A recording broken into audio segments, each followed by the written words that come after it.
money was also a magnifier. It magnifies what's inside you. So if you have the money and it brings out the good in you, it's because you put what was already inside.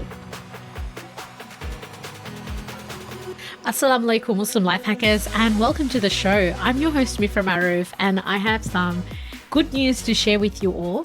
I'm going to be hosting a retreat in Sri Lanka called the Growth Retreat. This is going to be happening in February 2025, and it's going to be an experiential learning adventure where we will grow together, connect with Allah, and have fun exploring the country. So if this sounds like something you need in your life, I would love to have you join us and get the opportunity to meet you in person. So you can find more information by going to miframaroof.com/retreat. So I'll put a link to that in the show notes.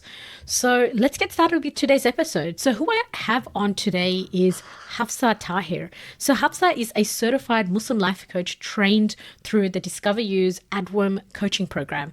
And she's also a business strategist with over 15 years of experience. She's passionate about inspiring others. Hafsa coaches sisters through their paths of fostering resilience, faith, and business growth. So I hope you enjoyed this episode, and let's get started. So from what I know about you, you have been a business strategist for 15 years and you're also a life coach as well. So I'm very curious to know, what was the why behind this? Why have you chosen to take this path?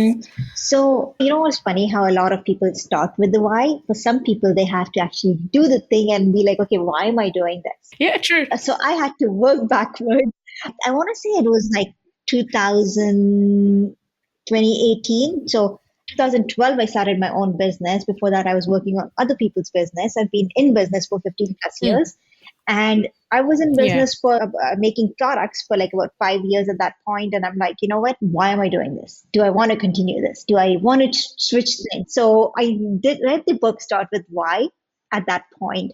And it really came back to helping, like when I started business coaching, helping people that were like lost and not knowing what they were doing, who were just like me when I started, right? That just became my why, because I was like, you know what? I know the person who I was. And it wasn't so much about like, oh, I don't know how to do the business stuff. It was a lot of like self-worth. It was a lot of like, nobody wants to buy my stuff. Oh, I'm not good at this. Oh, why will people buy from me? And all of those stuff. Right? It was just a lot of coaching that I needed when I was then. And there wasn't a lot of people back then. This is like over 10 years ago, right? So I wanted to help the people like me to be like, okay, I want them to go through the journey I went through to find themselves into the business. Right. So it was more like helping them with their inner work in order for them to successfully launch their businesses and grow it. Right. So I would say there's two parts to it, right? There's the inner work and the outer work, right? Inner work is the mindset work. The outer work is the strategies, and we need that too, right? We need to know how to send emails. We need to know how to optimize our emails. We need to know how to optimize our Instagram posts. What kind of posts work? How to write a caption, right? What's the best way to outline it? What to post, right? These are all the outer work. A lot of times we get stuck in the outer work and we ignore the inner work. And then there are people who actually just do the inner work. Oh, I need to work on my perfectionism and I can't move forward until I do that. And they put their outer work, like actually doing the stuff and like working on the business on the back burner because they're like, oh, I'm not good enough here. I need to like work through my impostor syndrome and then I'll go and do the stuff. So you see two extremes of the spectrum, right? Yes, all the time. So that's interesting. So which one do you find though, although you see the two extremes, which one do you find that is most ignored when it comes to women getting into business? What is actually blocking women to start their business? Because they're influencing Google, ChatGPT. I think the colonized mindset is, oh, we need to go get education. The colonized mindset is, I need a degree. They understand the concept of getting education. And then what happens is when it's about business, they think I should just be able to figure this out. Why can't I figure this out? What is wrong with me? And then not to mention the women are made to question themselves, and women are way more likely to have imposter syndrome than men. There's actually a book about it. It's called Brave, Not Perfect. It's written by a woman of color. She talks about, she used to teach kids coding in kindergarten kids, like grade 1 kids. She would see the boys do something and run out there to play. The girls will be there working on the thing. And the teacher walks by, it's a blank screen. The teacher like presses Control Z, undo, Control Z, undo. They see all this work that was there. The girl is like, it wasn't good. It wasn't presentable. So I just deleted it and I don't think it's good enough. Whereas the boys did something and they were like, I'm going to go play. So even at that age, I don't know what that is. Nature, nurture. I mean, that's a conversation for another day maybe. But women question themselves a lot more. they have an imposter syndrome, and they feel like sometimes asking for help or like investing in themselves. I shouldn't need to do that. What's wrong with me? Why can't I figure this out on my own? So it's like a really, there's a lot of ways we are working on ourselves. We are trying to put ourselves out there. We're learning to invest when we need to invest. Like the both of us know how important it is to take courses, work with mentors, work with coaches. You had guests 100%. who always also talked about this as well. Yeah, 100%. That's very interesting how you mentioned about going back to that sense of perfectionism and then feeling like they can never put things out there. Yeah. That's interesting. So, did you find though, when they were able to address those inner blocks, they were able to move forward and launch It's an ongoing their journey. business? Every level has a new devil, Okay. right? Because what happens is the fear of having more money, oh, I wanted to keep the business small. And then I realized, you know what? Like we have companions who made a lot of money, right? They could realize that they're like, okay, I can work through that. And then they get stuck on the edge. They get to a different level and they're like, okay, you know what? I think I can't go any further than this. I don't think I'm capable. I don't think women like me can do this, right? So every level comes up with like a new challenge, I think. So I think the journey never ends. It's like an ongoing journey of working on yourself, like learning the strategies out there. Like you said, AI is the new thing, right? And so the technology is Mm. changing, the outer work is changing, the inner work is changing as you're growing as well. So, you mentioned something right there, fear of money. What's that all So about? fear of money might not be the right way of like how these people put it, but they might say things like, "Oh, I don't want to make a lot of money." Like I actually had a client who's like, "Oh, I just want to make enough money to pay for my website." She had a domain name and she had hosting, right? And it wasn't a whole lot. It was WordPress hosting, right? It wasn't even like a monthly Yeah, subscription, yeah. right? And she said, It's I not just much, want right? Yeah. enough to make that. And I was like, why are you just like limiting it to that? She's like, I just want this to pay for itself. That's it. And she did some introspection work and she said, I think I used to think if I made a lot of money, there'd be a lot of problems because she had this experience with this there's someone close to a family that became really successful, and one thing led to the other, one thing led to the other, and the consequence and the what ended up happening in that situation that the person went through a divorce. So in her mind, she made up this story: Oh, if I make a okay. lot of money, it's going to impact my family negatively, right? I see. So she had this block about money. She had this block that if I made a lot of money, and then I had another client who said, "How can making money so easy for me when it was not for my parents?" This whole idea of like our parents was really hard. I just sit here and Yeah, and we're talk, also told, right? Yes, making yeah, money is work hard. hard. Yes. And now that making money seems easy, oh, but I shouldn't be making more than my parents, right? These are all the things when you start digging deep on like, okay, why do I feel that way? Where did this thought come from? Why do I feel like money should be hard to make? All these thoughts. And yes, you got to do the work. And for some things, like when you're on the flow and you might just be like, oh, I do something I'm so good at and I get paid for it. And might not seem like hard work, but it just comes so naturally to you for sometimes. But for some people, they have these stories that they tell themselves. Money will make me a bad Muslim. Money will make me a bad parent, a bad spouse, a bad family member, right? Money will make me cause more problems because I wouldn't know what to do with it.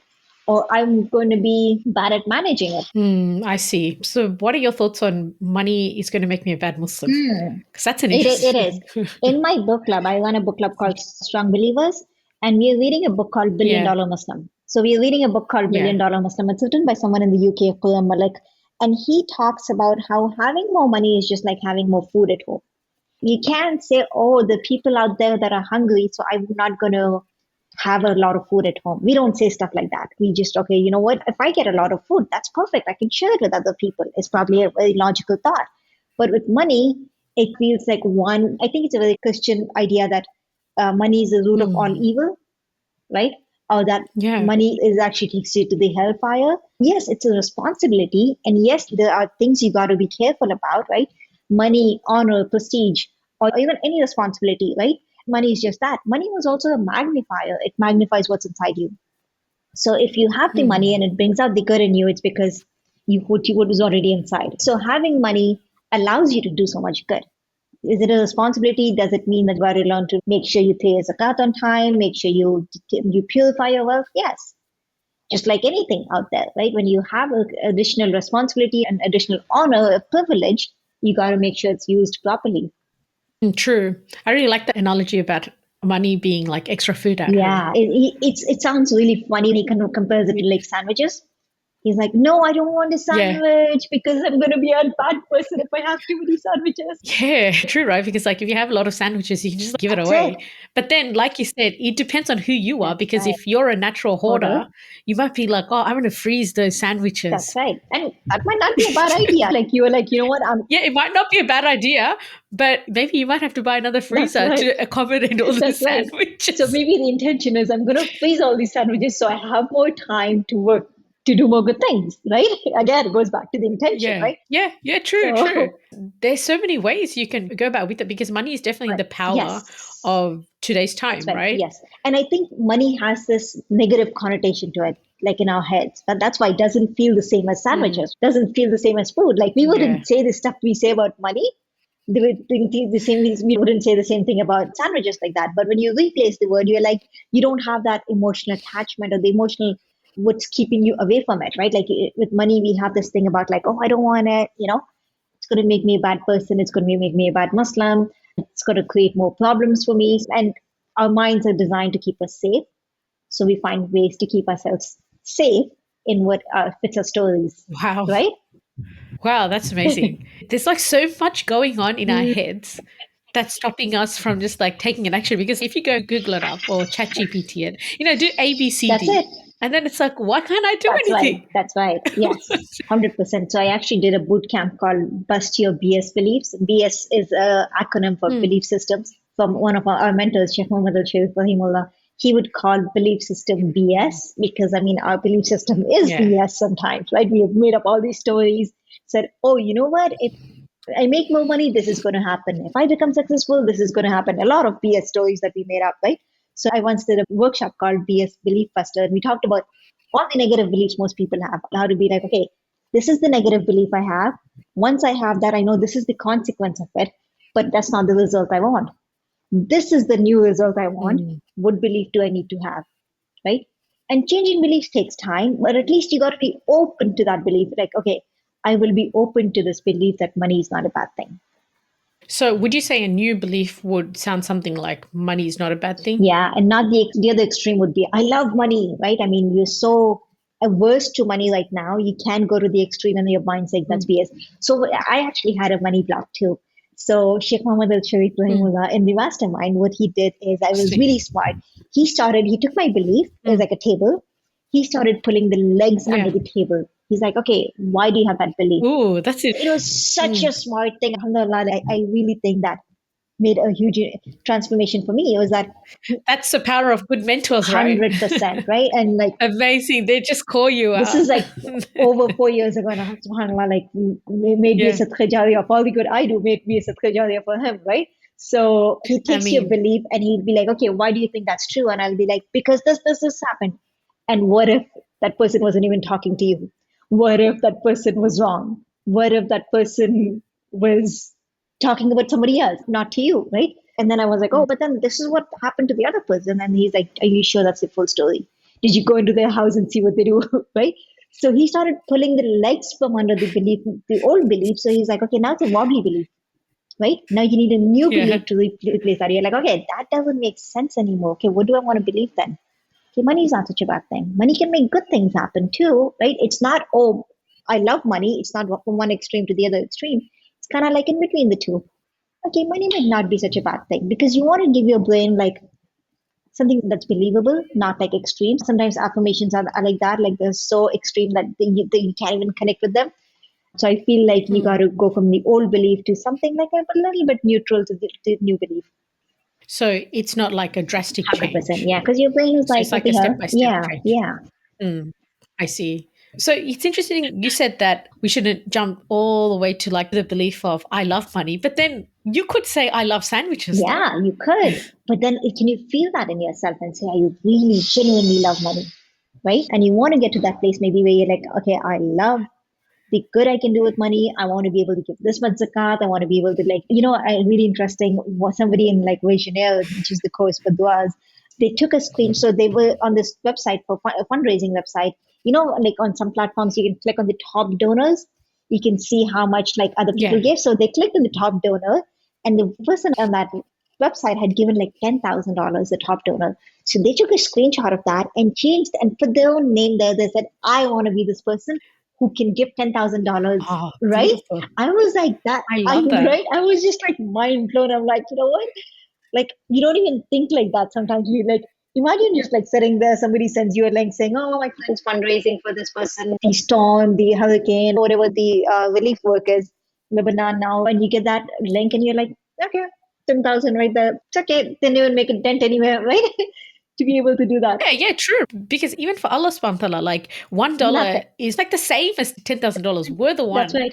who's giving it significance, Yes. right? And also, Islamically, we're meant to have money in our hands, not our heart, not to be so attached to it and to be like every up and down is like taking a breath away. It's like, oh, the stock's been down. Oh no, my money, my money, my money, right? Obviously, you want to like balance that with your risk levels, but yeah, Hmm.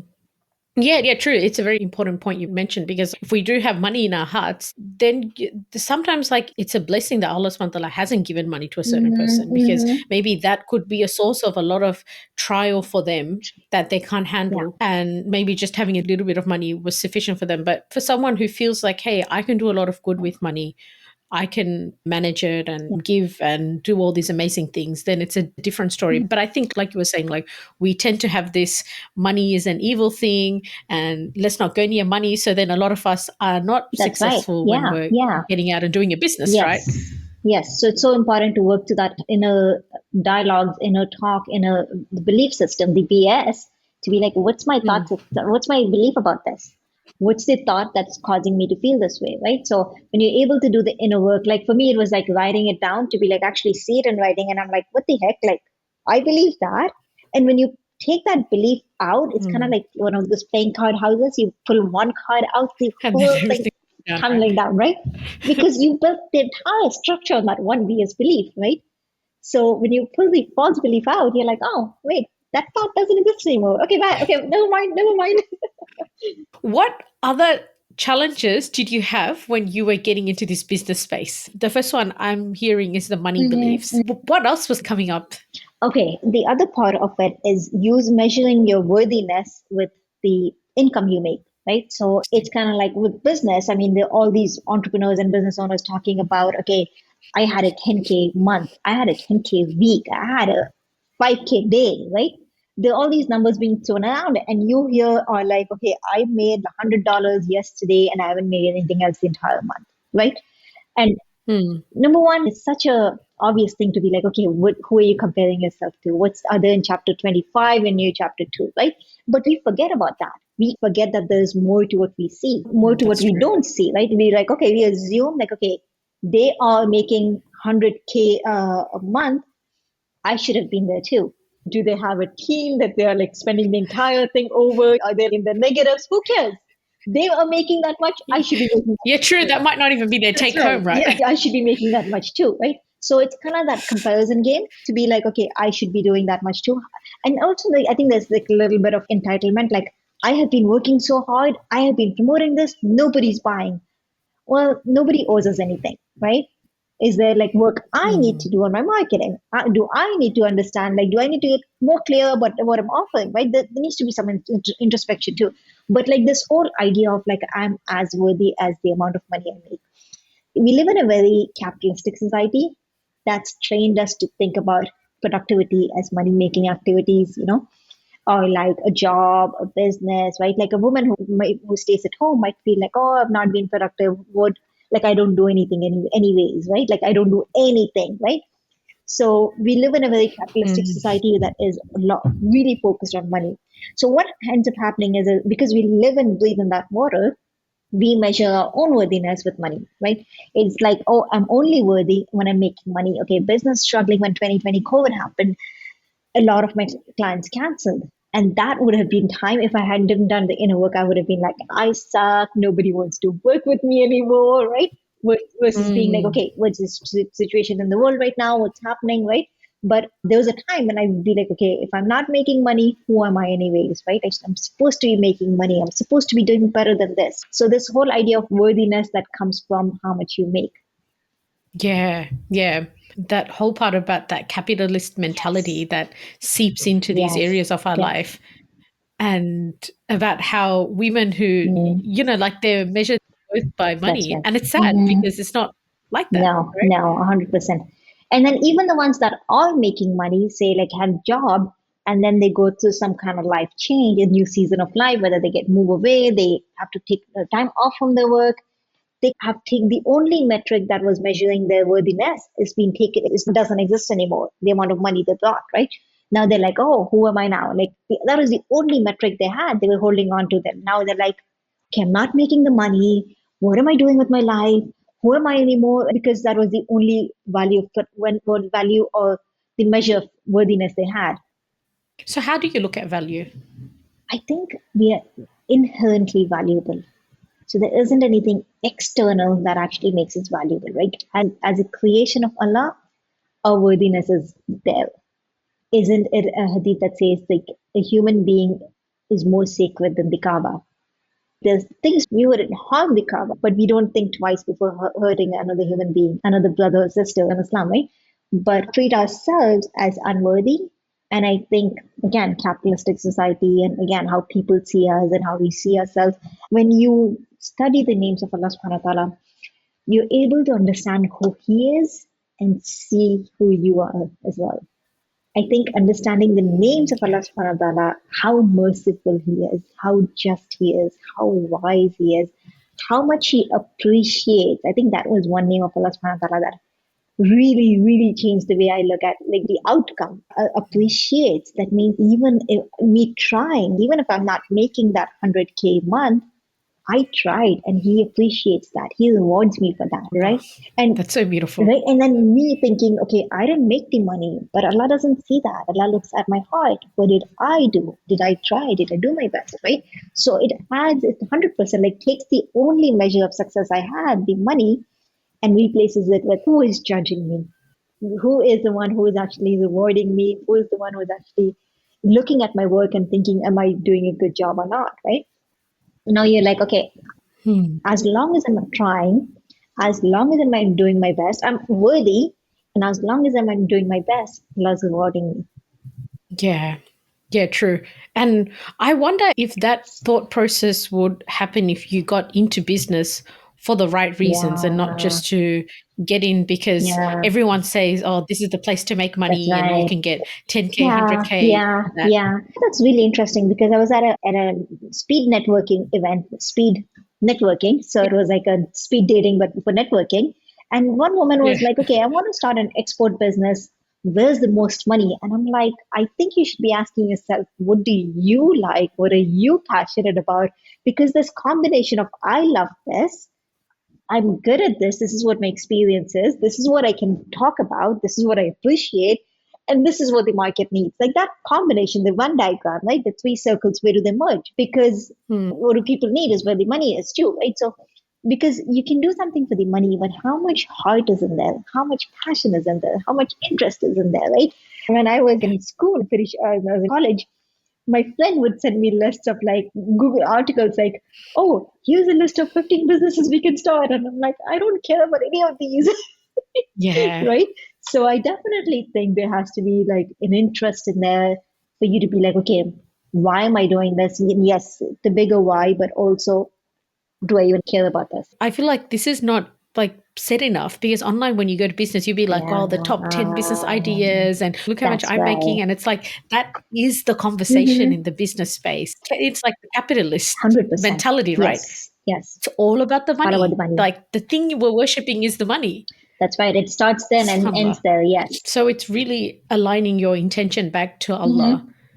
and Because think about it and this knowing that way. He's the one who's giving you the Yeah, money. and think about it this way. Two things that come to me. We want, at the end of the Yeah. day, and on the day of judgment, we want all of the things we did to show up on the right scale, like on the right hand side. And if we make the intention of pleasing Allah, like one of my mentors said, they like just recently, a couple of months ago, she said, every morning make the intention, oh Allah, everything I do today, I do it for your sake. And I'm going to forget this sometimes. Remind me and accept it for your sake. Accept it for your sake. And intentions change all the time. And one of the teachers said, intentions are like a toddler, they keep running away. So you got to keep bringing them back and be like, okay, reminding yourself why you're doing that. You'll get that. So it's really important to keep in mind, like, yes, I have to keep purifying my intention because I want this to count on the day of judgment.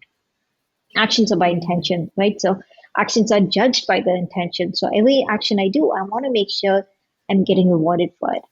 Because what if we work so hard here and then on the day of judgment, there's nothing for us to show for? So we want to make sure everything we do is done with the right intention.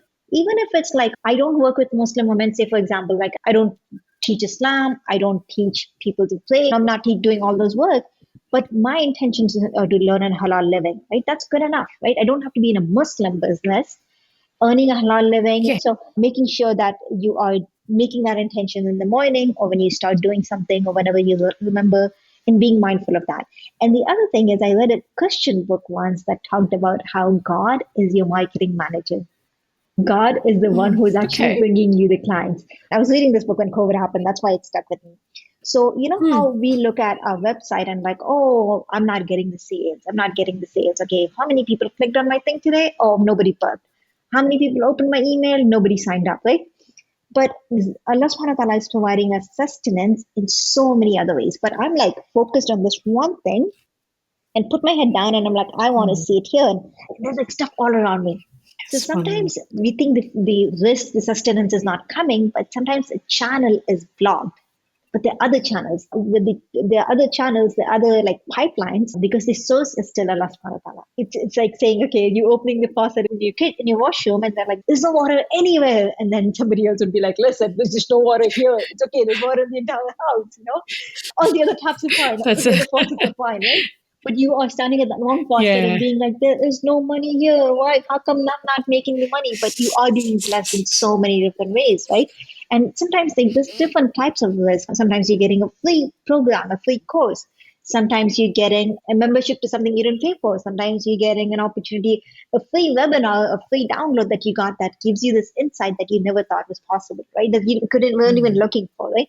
So Allah can be opening doors for you of like risk and sustenance in so many ways, but we stay focused and thinking it has to come in from this place only. Yeah, it sounds like there is, again, that attachment to money. It's like money is the only form of risk, whereas risk can be a good word, people, ideas, or even things making sense to you. Like, how many times have we both consumed something and it didn't click until later? That click is from Allah, right? Yes. My friend Kaltun, she has this dua.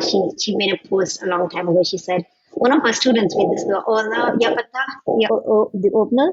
Ya Fatah opened doors for me that I didn't even know were closed.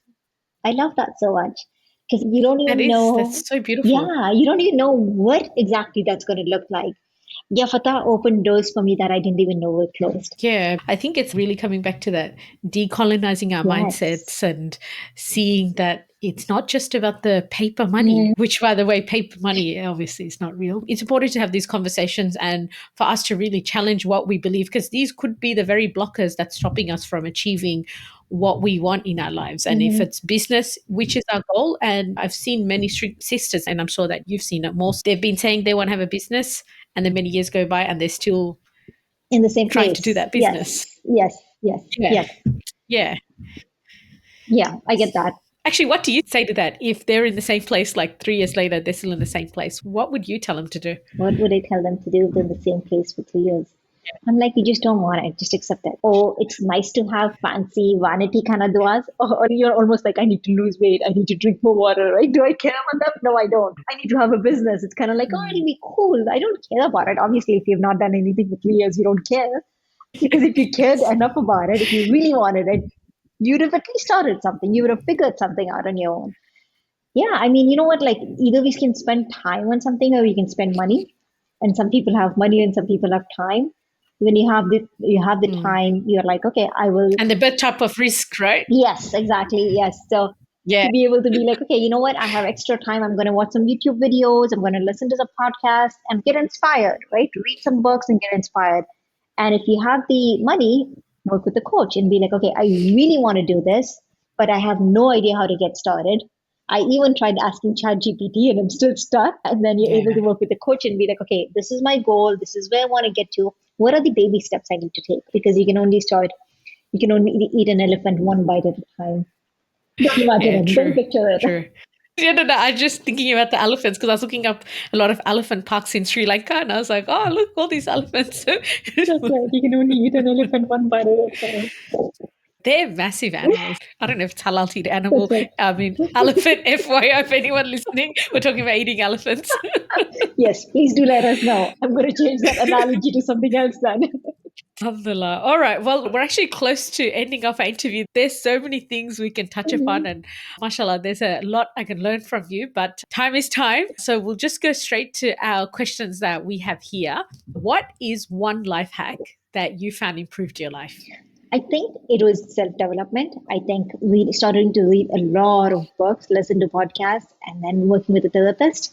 Because again, like seeing those blogs, sometimes a coach can do that for you. Sometimes you need a therapist to be able to be like, where's that story coming from? To be able to like really undo it, especially if it's deeper, like childhood based. Sometimes you need a therapist for that, right? And it's not like a lifelong thing that you need. The therapist will teach you strategies to be like, okay, when you have thoughts like these, this is the kind of thing you apply to it. This is the kind of tools. They empower you with the tools and they like last you for your entire life. And here's the thing I always say, your ceiling will become the floor to your children. So just do the best you can, improve yourself, work on yourself. It is so powerful, right? Your ceiling is going to become the floor to them. So do it for their sake. Give them a higher floor than you had. All right, let's, yeah, I'm just like processing. I was like, oh my God. That's right. Your ceiling is the floor to your kids. Yeah, like I've always thought about this, especially with my daughter, but the way you're wording it is like, okay, yeah. I heard it from someone else. Yes. Yeah. All right, but I'm actually curious. So you mentioned that part about therapists. How would you go about finding a good therapist that can work for you? Because a lot of people will say experiences like, oh, I went to a therapist, it didn't work. Yeah, there's a lot of different types of therapists. Like just modalities, yes. Modality? Something like a MOD, yes. Modalities, yes. There's a lot of different coaches of different modalities. Some are talk therapy, some are more somatic therapy, like where do you feel that in your body kind of thing, right? Some are more like movement kind. Some are more like, okay, let's take that thought you have and let's come up with a more neutral thought. Like, let's see where that thought came from. Everybody's different, right? So I have had a therapist that was CBT trained, cognitive behavior therapy. I think that is really good in some things. But I've also worked with an EMDR specialist therapist, which is like eye movement. They basically change your beliefs to eye movement, right? So thinking, like really getting a feel for what the different therapists are there and booking one session with them. And you can't like decide if the therapist is right for you after one session. You have to stick with them for like at least 3-4 sessions, because the first one could just be information intake, right? They're just asking you questions to figure out like what are you dealing with? What do you need help with? So don't jump the gun on the first session. I almost did that. I'm like, no, this isn't the right thing for me. And I still go back to my therapist when I need her, right? So I would say it definitely takes time. Be patient. Try different modalities, whether it's somatic therapy. There's good in everyone. It's like, what do I need? Where are you seeing the most results? What do you need at what time? So it takes time.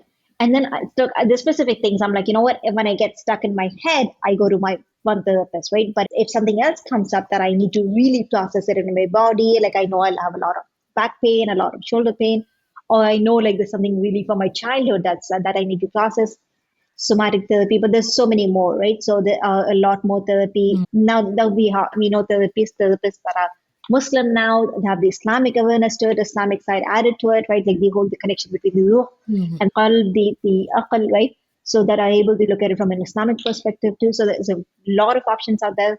So yeah, give it a shot and say Bismillah and look for testimonials again. Like Alpha was saying, talk to people, look for testimonials, but you won't know until you actually give it a try sometimes. True, alhamdulillah. Okay, and what would you say is a book or books that's helped you level up in your life? Because I know you spoke about a couple of books beforehand. Yes. There are a lot actually. I think books, I probably read like 50 books in 1 year, like one at one point. That's amazing. I know. I was just on this knowledge binge, but then again, that was a lot of inner work. I had to go back into the outer work, right? So bringing it full circle back to the beginning again. So a lot of inner work books, I think this is a good combination. Inner self-compassion, Kristen Neff is a really good one because we're so hard on ourselves. Oh, this should be easy for us. Why do I have to ask for help? I suck if I have to ask for help. Right? A lot of these self-compassion conversations. Self-compassion is a good one. How to be single and happy. Even if you're not single, I think you will learn to see life differently. How to be single and happy. If you are single, definitely take a look at that book. And I know sometimes you feel like if I get to this goal, all my problems will be solved, right? It's so funny. I talk about how to be single and happy because we met before we were both single. Yeah, true, right? right? Yeah, we go back That's like right. a long time, Yes, right? yes, yes. Alhamdulillah. Alhamdulillah. Or maybe you just got married when we met. So no, but yeah, how to be single and happy, and then playing big by Tara Mohl, Mohr is the last thing. Playing big is really good because all the things about the things that we are trained in the society to be quiet, play it small, not make too much noise, right? As women, we are taught to be almost invisible, like really shrink down to fit other Mm, people, play it small, but playing big is really good. So Tara Mohl, Playing Big, How to Be Single and Happy. I forgot to write the name of the author, but I'm sure this is the only book with that title. How to Be Single and Happy, Self-Compassion. Brave, Not Perfect was the other one that we started off with. But yeah, a lot of books that you can come back to me for. we'll put them into the show notes Awesome. so that nobody needs to take any notes for That's this, so they can great. just find it in the show notes. So awesome. Okay. And Hafsa, where can our listeners find you? Awesome. I think Instagram is probably the best place. Hafsataher.com. Instagram. Yeah. Hafsataher.coaching is the Instagram handle. Please send me a DM and tell me you listen to the podcast. I'd love to connect and see what resonated with you and what was your biggest takeaway, inshallah. Oh, wonderful. Well, thank you so much for coming on. Thank you for having me. Hey everyone, that wraps up another episode from the Muslim Life Hackers podcast. I really hope you enjoyed our chat today and got some great takeaways. If you like what you heard and don't want to miss out on our next conversations, hit that subscribe button on YouTube, Apple Podcasts, Spotify, or wherever you're listening to this from. It means a lot to us and it helps us reach more people who can benefit from this show. Thank you again for tuning in. Until next time, keep striving and getting better every day.